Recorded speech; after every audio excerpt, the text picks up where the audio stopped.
My name is Sergey Klimov. I work for Snowball Studios. We're one of the co-producers behind the new war game Achtung Panzer. Achtung Panzer is a war game unlike any other war game before that was made about tank battles. It's both tactical and strategic, it's very accurate historically, and it gives to the war game audience something in terms of features that they've been waiting for a long time to get.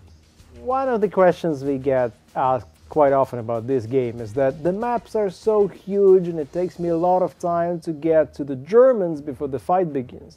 But the thing is, this is really a part of the actual gameplay. You have to plan, you have to think ahead, and if you decide to make ambush in a particular spot and you bring your troops there, it's not the sort of arcade-ish mode where you can quickly relocate, but you have to bear the consequences of your decision. So in being very realistic in terms of landscape and weather conditions and lightning effects, if you're fighting in the nighttime, you have poor lighting, you don't know where the Germans are, and you have to think, plan, and execute. If you fail, okay, you can restart again, but it's not arcade-ish.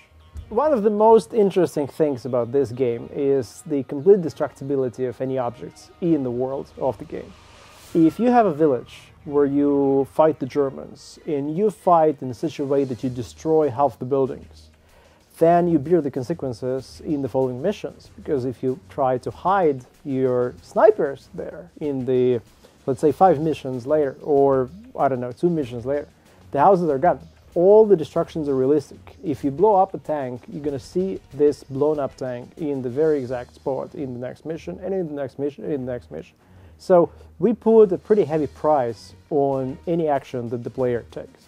It could be difficult, it could be challenging for the newbies, for people who come from World of Warcraft and they want a quick tank action, but this is not the game for teenagers, it's a game for connoisseurs of the war game genre, and we want to give them a tool that allows them to enjoy the genre they love in a very unique way. We model the reality. The team that developed the game before did the simulation, tank simulation software for creating an army.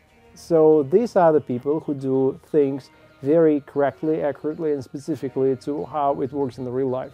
So for those who understand the wargame genre, this is a perfect tool. You can play, you can rely on the mechanics, you can rely on the ballistics, on the type of weapons we use, on the type of models, on the tanks that we present, and so on. You can trust the developer that they've recreated the real thing.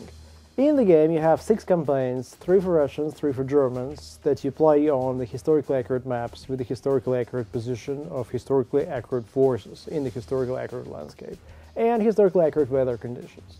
So we brought together a short piece of real history of World War II, which you can experience for each of the sides, and then you can understand the tactical situations during that battle and understand why this is one of the most challenging tank battles in the history of World War II. The total size of the area reconstructed in the game is 36 square kilometers, and the biggest map is 16 square kilometers.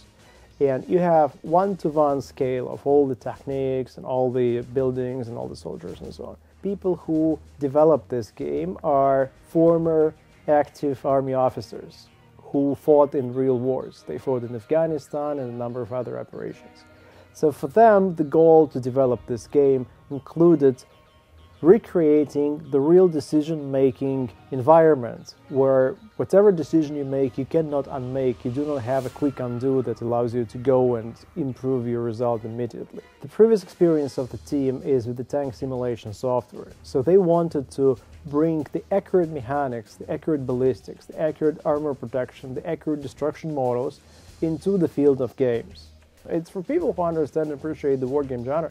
And to those people we say, welcome.